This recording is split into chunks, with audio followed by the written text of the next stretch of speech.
everybody, welcome to the 𝐂𝐸𝐿 Way. I'm Jessica. Today's video is going to be our 8th grade homeschool curriculum choices. Now this is just going to be our core curriculum. So this is the stuff that I'm like 90% sure that will be our base curriculum that we're going to be using throughout the entire homeschool year. So it's the things that we're going to be using for like logic, language arts, and math. Now in addition to that, there will still be a lot of other things that we're using, and so I will come back quarterly. So I will be back for each term because we split our homeschool into 4 terms. So I will be back in the fall, in the winter, in the spring, and then in the summer, where I will talk more about whatever our focus is. It will probably be a unit study and all of the things that we're using for that and anything that's changed. So I will update you, but I'll also be telling you like the other things that we're using, which will pretty much be all of my resources. So all 𝐂𝐸𝐿 Way stuff. With that being said, let's just go ahead and get right into the core things that I'm, like I said, 90 to 95% sure we'll be using for the entire 8th grade year for Emily. The first thing I have for her is What Do You Stand For Teens? This is a guide to building character. Some of the character traits in here are positive attitudes, caring, choice and accountability, citizenship, cleanliness, communication, conservation, courage, empathy, endurance, forgiveness, health, honesty, imagination, integrity, justice, leadership. That's just to name a few. I think I'm probably adding this to our morning basket, or we'll just call it basket time because it's not even always in the morning anymore. I think I'm adding this to our basket time. We will see how the year plays out if that's where it stays, but that's my goal for it, is that this will be part of our basket time that we will do together.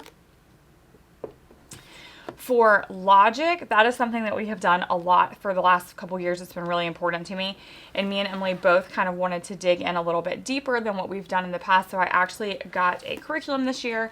We have the Art of Argument. I did grab the student book as well as the teacher's manual for this. I don't know that we're going to use both of them. I got them both so that I would have them and I could do it either way that I wanted. But if I'm being honest, I kind of want to put this in our basket time too. And I kind of just want to do it orally or verbally, like where we would just talk about it. In which case, I'll just use the teacher's edition for that, and I will, she won't write in the student's book, and then I'll probably resell it or give it away later. But this way I have both in case I decide or realize that that's not going to work. Then she has the student workbook so she can fill it out if she needs to. This is an introduction to informal fallacies. It feels like a really good follow-up from the fallacy detective that we did last year. We really enjoyed doing that in our basket time last year, and that was something that we did orally as well. And so I kind of wanted to, like I said, extend that but go a little bit deeper, and this feels like a really good follow-up from that. It has 28 different fallacies included, so I'm thinking probably about 1 a week. Again, I'll let you guys know where we're at, but that's kind of what I'm thinking right now, is that we would do about 1 a week. Okay, let's go ahead and talk about language arts. This is probably the subject that we have always been the most eclectic for. But again, I'm just kind of sharing our base curriculum, the things I know we're going to do the entire school year. So the one thing I know for sure that we're going to do is going to be Fix-It Grammar. Emily did this last year, really enjoyed it. We did Robin Hood last year, so this year we're doing the next level, which is Mowgli and Shere Khan. I have no clue where Emily actually is, like level wise. We didn't do a placement test. I didn't even look at the inside of it. But last year she said, I want to do Robin Hood because she was really into archery. So that's what we bought. And this just happens to be the next level. So if you're watching this and you're like, my 8th graders levels ahead or levels behind, as far as the level, I have no idea. But she enjoyed Fix-It Grammar, and so we're going to continue with Fix-It Grammar. I have the student notebook and the teacher's manual. I do kind of feel like you need both of them for this, or I do anyway. It makes my life so much easier. This is one of the things that she does independently while I'm working out typically. So she just does her lesson, and then I check it when I come back in. It takes her like 10 to 15 minutes. Super simple. In addition to that, we will be doing tons of 𝐂𝐿𝐿 novel studies. I haven't picked all of the novel studies that we're going to do because I haven't created all of them yet. I know we're going to do Holes. I know we're going to do Tuck Everlasting. That's one that we'll actually be releasing in a few weeks. But I will probably just let her pick a different one. I'm thinking one every 6 weeks. That's how they're designed. I'm pretty sure that's how we're going to do it. So I think every 6 weeks I'll just tell her, like, these are the ones that are available. Which one do you want to do next? And we'll just do them together. Also, outside of novel studies with me, she does book clubs with Mary Hannah Wilson on 𝐂𝐿.